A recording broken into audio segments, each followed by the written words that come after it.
ವೀಕ್ಷಕರೇ, ಸ್ವಲ್ಪ ಯೋಚನೆ ಮಾಡಿ. ನೀವು ತುಂಬಾನೇ ಕಷ್ಟಪಟ್ಟು ರಾತ್ರಿ ಹಗಲು ಓದಿ 3 ಅಥವಾ 4 ವರ್ಷದ ಒಂದು ಕಾಲೇಜು ಡಿಗ್ರಿ ಮುಗಿಸ್ತೀರಾ. ಆದರೆ ನೀವು ಕಾಲೇಜಿನಿಂದ ಹೊರಗೆ ಬರುವಷ್ಟರಲ್ಲಿ ಆ ಇಡೀ ಡಿಗ್ರಿಗೆ ಯಾವುದೇ ಬೆಲೆ ಇಲ್ಲದಂತಾದರೆ ನಿಮಗೆ ಹೇಗಾಗಬೇಡ? ಎಸ್ ವೀಕ್ಷಕರೇ, ಇವತ್ತು ಇಡೀ ಜಗತ್ತಿನಲ್ಲಿ ಇಂತಹದ್ದೇ ಒಂದು ಶಾಕಿಂಗ್ ಬೆಳವಣಿಗೆ ನಡೀತಾ ಇದೆ. ನಮ್ಮ ಪಕ್ಕದ ದೇಶವಾದ ಚೀನಾದಲ್ಲಿ ಬರೋಬ್ಬರಿ 12,200 ಅಂಡರ್ ಗ್ರಾಜ್ಯುಯೇಟ್ ಅಂದರೆ ಕಾಲೇಜು ಡಿಗ್ರಿ ಕೋರ್ಸ್ಗಳನ್ನ ಕಂಪ್ಲೀಟ್ ಆಗಿ ಬಂದ್ ಮಾಡಲಾಗಿದೆ. ನಿಮಗೆ ಆಶ್ಚರ್ಯ ಆಗ್ಬೋದು, ಇದೇನಿದು ಸಡನ್ ಆಗಿ ಇಷ್ಟೊಂದು ಕೋರ್ಸ್ಗಳನ್ನ ಬಂದ್ ಮಾಡಿದ್ದಾರೆ ಅಂತ. ಇದಕ್ಕೆ ಇರೋದು ಒಂದೇ ಒಂದು ಪ್ರಮುಖ ಕಾರಣ, ಆರ್ಟಿಫಿಷಿಯಲ್ ಇಂಟೆಲಿಜೆನ್ಸ್ ಅಥವಾ ಎಐ.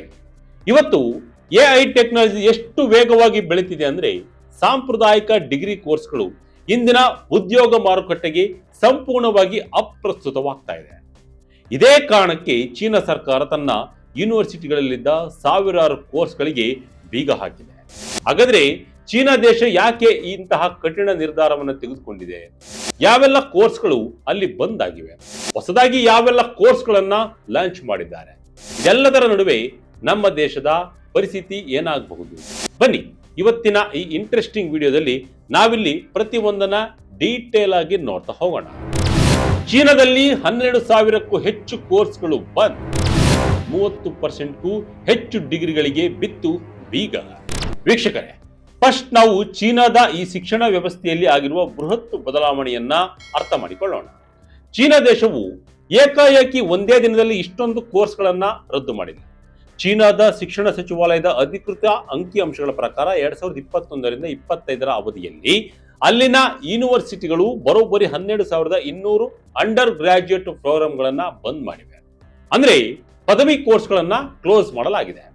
ಯೂನಿವರ್ಸಿಟಿಗಳು ಈ ಕೋರ್ಸ್ಗಳನ್ನ ಪರಿಶೀಲಿಸಿದಾಗ ಇವು ಇಂದಿನ ಕಾಲಕ್ಕೆ ಸಂಪೂರ್ಣವಾಗಿ ಹಳೆಯದಾಗಿವೆ ಮತ್ತು ಉದ್ಯೋಗ ಮಾರುಕಟ್ಟೆಗೆ ಇವುಗಳಿಂದ ಯಾವುದೇ ಪ್ರಯೋಜನವಿಲ್ಲ ಎಂದು ತಿಳಿದು ಬಂದಿದೆ. ಆದ್ದರಿಂದ ಅವೆಲ್ಲ ಕೋರ್ಸ್ಗಳನ್ನ ಕ್ಲೋಸ್ ಮಾಡಿದೆ. ಆದರೆ ಚೀನಾ ಸರ್ಕಾರ ಕೇವಲ ಕೋರ್ಸ್ಗಳನ್ನ ಬಂದ್ ಮಾಡಿ ಸುಮ್ಮನೆ ಕೂತಿಲ್ಲ. ಈ 12,200 ಬಂದ್ ಆದ ಕೋರ್ಸ್ಗಳ ಜಾಗದಲ್ಲಿ 10,200 ಹೊಸ ಟೆಕ್ನಾಲಜಿ ಆಧಾರಿತ ಕೋರ್ಸ್ಗಳನ್ನ ಪರಿಚಯ ಮಾಡಿದೆ. ಈ ಒಂದು ದೊಡ್ಡ ಬದಲಾವಣೆಯು ಚೀನಾದಲ್ಲಿ ಆಫರ್ ಮಾಡುವ ಇಡೀ ಡಿಗ್ರಿ ಪ್ರೋಗ್ರಾಂಗಳ ಪೈಕಿ 30%ಕ್ಕಿಂತಲೂ ಹೆಚ್ಚು ಕೋರ್ಸ್ಗಳ ಮೇಲೆ ನೇರವಾಗಿ ಪರಿಣಾಮ ಬೀರಿದೆ. ಈ ರೀಪ್ಲಾನಿಂಗ್ ಮುಖ್ಯ ಉದ್ದೇಶ ಏನೆಂದರೆ, ಈಗಿನ ಕಾಲದಲ್ಲಿ ಕಂಪನಿಗಳಿಗೆ ಮತ್ತು ಉದ್ಯೋಗ ಮಾರುಕಟ್ಟೆಗೆ ತಕ್ಕಂತೆ ಯುವಕರನ್ನ ರೆಡಿ ಮಾಡುವುದು. ಕಟ್ ಆಗಿದ್ದು ಯಾವುದು, ಆಡ್ ಆಗಿದ್ದು ಯಾವುದು? ಹ್ಯುಮ್ಯಾನಿಟೀಸ್ ಆರ್ಟ್ಸ್ ಕೋರ್ಸ್ಗಳಿಗೆ ಭಾರಿ ಹೊಡೆತ. ವೀಕ್ಷಕರೇ, ಈಗ ನಿಮ್ಮ ಮನಸ್ಸಿನಲ್ಲಿ ಒಂದು ಪ್ರಶ್ನೆ ಬಂದೇ ಬರುತ್ತೆ. ಬಂದಾಗಿರುವ ಈ ಸಾವಿರಾರು ಕೋರ್ಸ್ಗಳಾದ್ರೂ ಯಾವ್ಯಾವ ಅಂತ. ಸೌತ್ ಚೀನಾ ಮಾರ್ನಿಂಗ್ ಪೋಸ್ಟ್ ವರದಿ ಮಾಡಿರುವ ಪ್ರಕಾರ ಬಂದಾಗಿರುವ ಹೆಚ್ಚಿನ ಕೋರ್ಸ್ಗಳು ಹ್ಯುಮ್ಯಾನಿಟೀಸ್, ಆರ್ಟ್ಸ್, ಮ್ಯಾನೇಜ್ಮೆಂಟ್ ಮತ್ತು ಫಾರಿನ್ ಲ್ಯಾಂಗ್ವೇಜಸ್ ಅಂದರೆ ಇಂಗ್ಲಿಷ್ ಸೇರಿ ಇತರ ವಿದೇಶಿ ಭಾಷೆಗಳ ಡಿಗ್ರಿಗಳಾಗಿವೆ. ಈ ಕೋರ್ಸ್ಗಳು ಸಂಪೂರ್ಣವಾಗಿ ಔಟ್ಡೇಟೆಡ್ ಆಗಿವೆ ಎಂದು ಚೀನಾ ನಂಬಿದೆ. ಹಾಗಾದ್ರೆ ಇವುಗಳ ಜಾಗದಲ್ಲಿ ಹೊಸದಾಗಿ ಬಂದಿರುವ ಕೋರ್ಸ್ಗಳು ಯಾವ್ಯಾವು? ಚೀನಾ ಸರ್ಕಾರ ತನ್ನ ದೇಶದ ಆರ್ಥಿಕ ಪ್ರಗತಿಯ ಗುರಿಯನ್ನ ಮನಸ್ಸಿನಲ್ಲಿ ಇಟ್ಟುಕೊಂಡು ಹೊಸ ಪ್ರೋಗ್ರಾಂಗಳನ್ನ ತಂದಿದೆ. ಇವುಗಳಲ್ಲಿ ಮುಖ್ಯವಾಗಿ AI and machine learning, robotics, semi conductors ಅಂದರೆ ಚಿಪ್ ಮ್ಯಾನುಫ್ಯಾಕ್ಚರಿಂಗ್ ಮತ್ತು ಅಡ್ವಾನ್ಸ್ಡ್ ಮ್ಯಾನುಫ್ಯಾಕ್ಚರಿಂಗಿಗೆ ಸಂಬಂಧಿಸಿದ ಕೋರ್ಸ್ಗಳಾಗಿವೆ. ಈ ಹೊಸ ಕೋರ್ಸ್ಗಳಲ್ಲಿ ಸುಮಾರು 9 ಕೋರ್ಸ್ಗಳು ನೆಕ್ಸ್ಟ್ ಜನರೇಷನ್ ಎಐ ಅನ್ನ ರಿಯಲ್ ಎಕಾನಮಿ ಜೊತೆ ಹೇಗೆ ಜೋಡಿಸಬೇಕು ಅನ್ನೋದರ ಬಗ್ಗೆ ಫೋಕಸ್ ಅನ್ನ ಮಾಡ್ತಿದ್ದಾವೆ. ಇದಕ್ಕೆ ಒಂದು ಬೆಸ್ಟ್ ಎಕ್ಸಾಂಪಲ್ ಎಂದರೆ university of Shanghai for science and technology. ಈ ವರ್ಷ ತನ್ನ ಪ್ರಾಡಕ್ಟ್ ಡಿಸೈನ್ ಕೋರ್ಸ್ ಅನ್ನ ಬಂದ್ ಮಾಡಿವೆ. ಅಲ್ಲಿನ ಒಬ್ಬ ಗ್ರಾಜ್ಯುಯೇಟ್ ಸ್ಟೂಡೆಂಟ್ ಏನ್ ಹೇಳಿದ್ದಾನೆ ಗೊತ್ತಾ? ಎಐ ನ ಅತ್ಯಂತ ವೇಗದ ಬೆಳವಣಿಗೆಯಿಂದಾಗಿ ತಮ್ಮ ಪ್ರಾಡಕ್ಟ್ ಡಿಸೈನ್ ಕೋರ್ಸ್ಗೆ ದೊಡ್ಡ ಹೊಡೆತ ಬಿದ್ದಿದೆ. ನಾವು ಮುಂಚೆ ಕಷ್ಟಪಟ್ಟು ಮಾಡುತ್ತಿದ್ದ 3D ಮಾಡೆಲಿಂಗ್ ಮತ್ತು ರೆಂಡರಿಂಗ್ ಕೆಲಸಗಳನ್ನೆಲ್ಲ ಇವತ್ತು ಎಐ ಕೆಲಸವೇ ಸೆಕೆಂಡುಗಳಲ್ಲಿ ಮುಗಿಸ್ತಾ ಇದೆ. ಹಾಗಾಗಿ ನಾವು ಕಲಿಸುತ್ತಿರುವ ಈ ಕೋರ್ಸ್ಗಳಿಗೆ ಈಗ ಯಾವುದೇ ವ್ಯಾಲ್ಯೂ ಇಲ್ಲದಂತೆ ಆಗಿದೆ ಅಂತ ಬೇಸರವನ್ನ ವ್ಯಕ್ತಪಡಿಸಿದ್ದಾನೆ. ಇದು ವಿದ್ಯಾರ್ಥಿಯು ಕಲಿಯುತ್ತಿರುವ ಕೋರ್ಸ್ಗಳ ರಿಯಾಲಿಟಿಯನ್ನ ತೋರಿಸ್ತಾ ಇದೆ. ಚೀನಾದಲ್ಲಿ ಯುವ ನಿರುದ್ಯೋಗದ ಭೀತಿ ಶುರು. ಗಾಂಕಾವು ಪರೀಕ್ಷೆ ಬರೆಯೋರ ಸಂಖ್ಯೆ ಇಳಿಕೆ. ವೀಕ್ಷಕರೇ, ಚೀನಾ ಇಷ್ಟು ಕಠಿಣವಾದ ನಿರ್ಧಾರಗಳನ್ನು ತೆಗೆದುಕೊಳ್ಳಲು ಅಲ್ಲಿ ತೀವ್ರವಾಗಿ ಹೆಚ್ಚುತ್ತಿರುವ ಯುವ ನಿರುದ್ಯೋಗದ ಸಮಸ್ಯೆಯು ಕೂಡ ಒಂದು ಮುಖ್ಯ ಕಾರಣ. ಚೀನಾದ ನ್ಯಾಷನಲ್ ಬ್ಯೂರೋ ಆಫ್ ಸ್ಟ್ಯಾಟಿಸ್ಟಿಕ್ಸ್ ಇತ್ತೀಚೆಗೆ ರಿಲೀಸ್ ಮಾಡಿರುವ ಡಾಟಾ ಪ್ರಕಾರ ಈ ವರ್ಷದ ಫೆಬ್ರವರಿಯಲ್ಲಿ 16.1% ಯುವ ನಿರುದ್ಯೋಗದ ದರ ಮಾರ್ಚ್ ತಿಂಗಳಲ್ಲಿ ಬರೋಬ್ಬರಿ 16.9% ಏರಿಕೆ ಆಗಿದೆ. ಅಂದರೆ ಡಿಗ್ರಿ ಮುಗಿಸಿ ಬರುವ ಯುವಕರಿಗೆ ಸೂಕ್ತವಾದ ಕೆಲಸಗಳೇ ಸಿಗ್ತಾ ಇಲ್ಲ. ಅನಲಿಸ್ಟ್ಗಳು ಹೇಳುವ ಪ್ರಕಾರ ಈ ವರ್ಷ ಚೀನಾದಲ್ಲಿ ಸುಮಾರು 12.7 ಮಿಲಿಯನ್ ಅಂದರೆ 1,27,00,000 ಯುವಕರು ಗ್ರಾಜ್ಯುಯೇಷನ್ ಮುಗಿಸಿ ಜಾಬ್ ಮಾರ್ಕೆಟ್ಗೆ ಎಂಟ್ರಿ ಕೊಡಲು ರೆಡಿಯಾಗಿದ್ದಾರೆ. ಇದರಿಂದಾಗಿ ಮುಂಬರುವ ದಿನಗಳಲ್ಲಿ ನಿರುದ್ಯೋಗದ ಸಮಸ್ಯೆ ಇನ್ನೂ ಹೆಚ್ಚಾಗಿ ಆತಂಕ ಮೂಡಿಸಿದೆ. ಇದೇ ಕಾರಣಕ್ಕೆ ಚೀನಾದಲ್ಲಿ ವಿದ್ಯಾರ್ಥಿಗಳ ಕೆರಿಯರ್ ಮೈಂಡ್ ಸೆಟ್ ಕೂಡ ಬದಲಾಗ್ತಾ ಇದೆ. ಚೀನಾದಲ್ಲಿ ಪ್ರತಿ ವರ್ಷ ನಡೆಯುವ ಅತ್ಯಂತ ಪ್ರಮುಖವಾದ ಗಾಂಕಾವೋ ಎಂಬ ನ್ಯಾಷನಲ್ ಯೂನಿವರ್ಸಿಟಿ ಎಂಟ್ರೆನ್ಸ್ ಎಕ್ಸಾಮ್ ಬರೆಯುವವರ ಸಂಖ್ಯೆ ಈ ವರ್ಷ ಬರೋಬ್ಬರಿ 4.5 ಲಕ್ಷದಷ್ಟು ಇಳಿಕೆಯಾಗಿದೆ. 2026ರ ಈ ಎಕ್ಸಾಮ್ನಲ್ಲಿ 12.9 ಮಿಲಿಯನ್ ವಿದ್ಯಾರ್ಥಿಗಳು ಮಾತ್ರ ಭಾಗವಹಿಸಿದ್ದಾರೆ. ಇದು ಸತತ 2ನೇ ಬಾರಿಗೆ ಆಗಿರುವ ಇಳಿಕೆಯಾಗಿದೆ. ಯಾಕೆಂದ್ರೆ 2024ರಿಂದ 25ರ ನಡುವೆ ಕೂಡ ಎಕ್ಸಾಮ್ ರಿಜಿಸ್ಟ್ರೇಷನ್ ಅಲ್ಲಿ 70,000 ಇಳಿಕೆ ಕಂಡು ಬಂದಿತ್ತು. ಈಗಿನ ವಿದ್ಯಾರ್ಥಿಗಳು ಬರೀ ಥಿಯರಿ ಇರುವ ಕಾಲೇಜು ಡಿಗ್ರಿಗಳನ್ನ ಓದಿ ಸಮಯ ಕಳೆಯುವ ಬದಲು ಶಾರ್ಟ್ ಟರ್ಮ್ ವೆಕೇಶನಲ್ ಕೋರ್ಸ್ಗಳ ಕಡೆಗೆ ಮುಖವನ್ನ ಮಾಡ್ತಾ ಇದ್ದಾರೆ. ಯಾಕೆಂದ್ರೆ ಈ ಕೋರ್ಸ್ಗಳು ನೇರವಾಗಿ ಪ್ರಾಕ್ಟಿಕಲ್ ಕೆಲಸ ಕಲಿಯಲು ಸಹಾಯ ಮಾಡುತ್ತದೆ ಮತ್ತು ಬೇಗನೆ ಉದ್ಯೋಗ ಸಿಗುವಂತೆ ಮಾಡುತ್ತವೆ. ಇತ್ತೀಚೆಗೆ ಬೀಜಿಂಗ್ನ ಒಂದು ವೊಕೇಶನಲ್ ಸ್ಕೂಲ್ನಲ್ಲಿ ಕೇವಲ 30 ಸೀಟ್ಗಳ ಅಡ್ಮಿಷನ್ಗಾಗಿ 100 ಯುವಕರು ಸರತಿಯಲ್ಲಿ ನಿಂತಿದ್ದು ಇದಕ್ಕೆ ಬೆಸ್ಟ್ ಎಕ್ಸಾಂಪಲ್ ಆಗಿದೆ. ಹ್ಯುಮ್ಯಾನಿಟೀಸ್ ಆರ್ಟ್ಸ್ಗೆ ಯಾಕೆ ಬಿತ್ತು ಹೊಡೆತ? ವೀಕ್ಷಕರೇ, ಜಾಗತಿಕವಾಗಿ ಹ್ಯುಮ್ಯಾನಿಟೀಸ್ ಅಥವಾ ಆರ್ಟ್ಸ್ ಪದವೀಧರರು ಎದುರಿಸುತ್ತಿರುವ ಸಮಸ್ಯೆಗಳು ನಿಜಕ್ಕೂ ತುಂಬಾನೇ ಚಿಂತಾಜನಕವಾಗಿವೆ. ನಾವು ಅಂಕಿಅಂಶಗಳನ್ನು ನೋಡಿದ್ರೆ ಹ್ಯುಮ್ಯಾನಿಟೀಸ್ ಬ್ಯಾಕ್ ಗ್ರೌಂಡ್ ಇರುವವರ ಅನ್ಎಂಪ್ಲಾಯ್ಮೆಂಟ್ ರೇಟ್ ಸುಮಾರು 5.2%.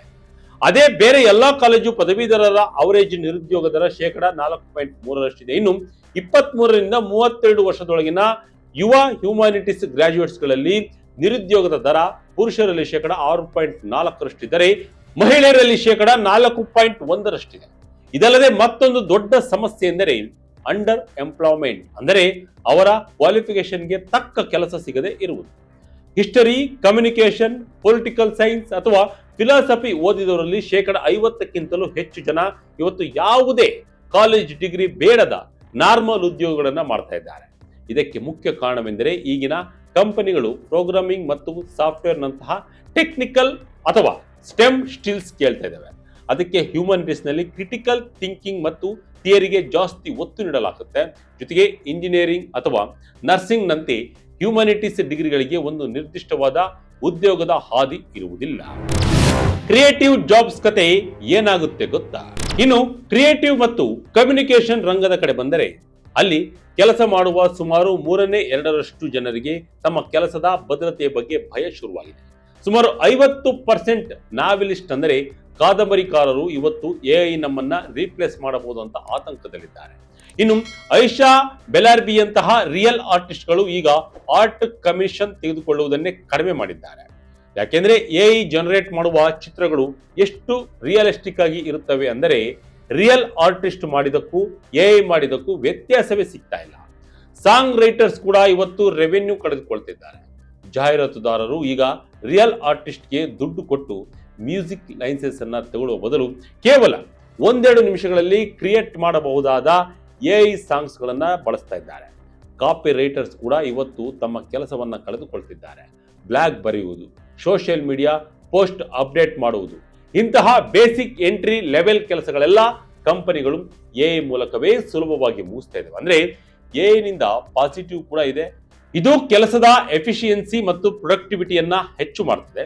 ಸಣ್ಣ ಪುಟ್ಟ ಕೆಲಸಗಳನ್ನ ಇದು ಮಾಡುವುದರಿಂದ ಕ್ರಿಯೇಟಿವ್ ಟೀಮ್ಗಳು ಸ್ಟ್ರಾಟಜಿ ಮತ್ತು ಹೊಸ ಆಲೋಚನೆಗಳ ಮೇಲೆ ಹೆಚ್ಚು ಟೈಮ್ ಇನ್ವೆಸ್ಟ್ ಅನ್ನ ಮಾಡಬಹುದು. ಸುಮಾರು 69% ಕ್ರಿಯೇಟಿವ್ಸ್ ಒಪ್ಪಿಕೊಳ್ಳುವ ಪ್ರಕಾರ ಎಐ ಬಳಕೆಯಿಂದ ಅವರು ಟೀಮ್ನಲ್ಲಿ ಕ್ರಿಯೇಟಿವಿಟಿ ಇಂಪ್ರೂವ್ ಆಗ್ತಾ ಇದೆ.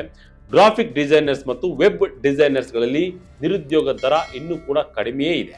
ಆದರೆ ಎಂಟ್ರಿ ಲೆವೆಲ್ ಮತ್ತು ರೊಟೀನ್ ಕೆಲಸಗಳು ಮಾತ್ರ ತುಂಬಾನೇ ರಿಸ್ಕ್ ನಲ್ಲಿದ್ದು ಈ ತಂತ್ರಜ್ಞಾನದ ಸ್ಪೀಡ್ ಯುವಕರ ರೀಟ್ರೈನಿಂಗ್ ಅಥವಾ ಆಫ್ ಸ್ಕಿಲ್ಲಿಂಗ್ ಸ್ಪೀಡ್ಗಿಂತ ತುಂಬಾನೇ ವೇಗವಾಗಿದೆ.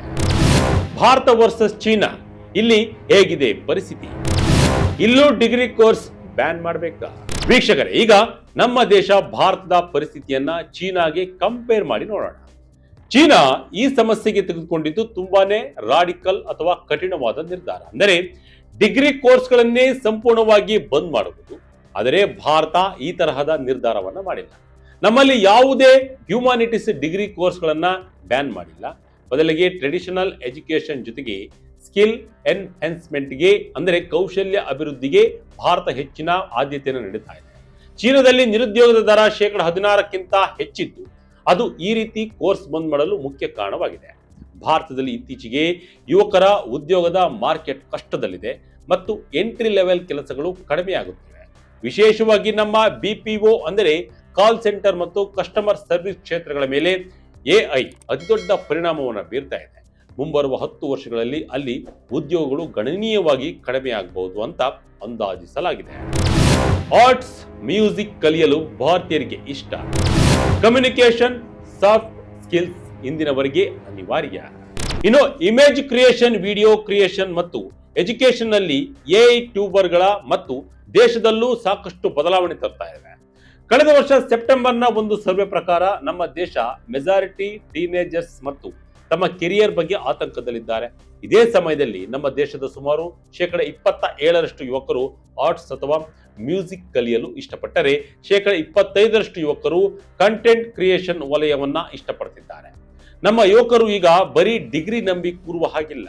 ಇಂದಿನ ಮಾರುಕಟ್ಟೆಯಲ್ಲಿ ಕಮ್ಯುನಿಕೇಶನ್, ಕೊಲಾಬರೇಷನ್, ಪ್ರೆಸೆಂಟೇಷನ್ ಸ್ಕಿಲ್ಸ್ ನಂತಹ ಸಾಫ್ಟ್ ಸ್ಕಿಲ್ಸ್ ಮತ್ತು ಅನಾಲಿಟಿಕಲ್ ಥಿಂಕಿಂಗ್, ಪ್ರಾಬ್ಲಮ್ ಸಾಲ್ವಿಂಗ್ ಮತ್ತು ಕಷ್ಟದ ಪರಿಸ್ಥಿತಿಯನ್ನ ಎದುರಿಸುವ ರಿಲಿಷಿಯನ್ಸ್ ತುಂಬಾನೇ ಮುಖ್ಯವಾಗಿದೆ. ಭಾರತಕ್ಕೆ AI ನಿಂದ ಹೊಸ ಆಪರ್ಚುನಿಟಿಗಳು ಕೂಡ ಕ್ರಿಯೇಟ್ ಆಗ್ತದೆ. ಉದಾಹರಣೆಗೆ 2028ರ ವೇಳೆಗೆ ನಮಗೆ 2.7 ಮಿಲಿಯನ್ ಟೆಕ್ ಜಾಬ್ಸ್ ಅಗತ್ಯವಿರುತ್ತದೆ. ಮ್ಯಾನುಫ್ಯಾಕ್ಚರಿಂಗ್ ವಲಯದಲ್ಲಿ 1.5 ಮಿಲಿಯನ್, ಎಜುಕೇಶನ್ ವಲಯದಲ್ಲಿ 0.84 ಮಿಲಿಯನ್, ಹೆಲ್ತ್ ಕೇರ್ ವಲಯದಲ್ಲಿ 0.8 ಮಿಲಿಯನ್ ಮತ್ತು ಟೆಕ್ ಮೀಡಿಯಾ ಟೆಲಿಕಾಂ ವಲಯದಲ್ಲಿ 0.48 ಮಿಲಿಯನ್ ಉದ್ಯೋಗಗಳು ಸೃಷ್ಟಿಯಾಗುವ ನಿರೀಕ್ಷೆ ಇದೆ. ಒಟ್ಟಿನಲ್ಲಿ ಚೀನಾದ ಈ 12,000ಕ್ಕೂ ಹೆಚ್ಚು ಡಿಗ್ರಿ ಕೋರ್ಸ್ಗಳ ಕ್ಲೋಸ್ ಮಾಡುವ ಈ ನಿರ್ಧಾರ ಇಡೀ ಜಗತ್ತಿಗೆ ಒಂದು ದೊಡ್ಡ ಎಚ್ಚರಿಕೆಯ ಗಂಟೆಯಾಗಿದೆ. ಜಗತ್ತು ಎಷ್ಟು ವೇಗವಾಗಿ ಬದಲಾಗುತ್ತಿದೆ ಅನ್ನೋದಕ್ಕೆ ಇದು ಅತ್ಯುತ್ತಮ ಸಾಕ್ಷಿ.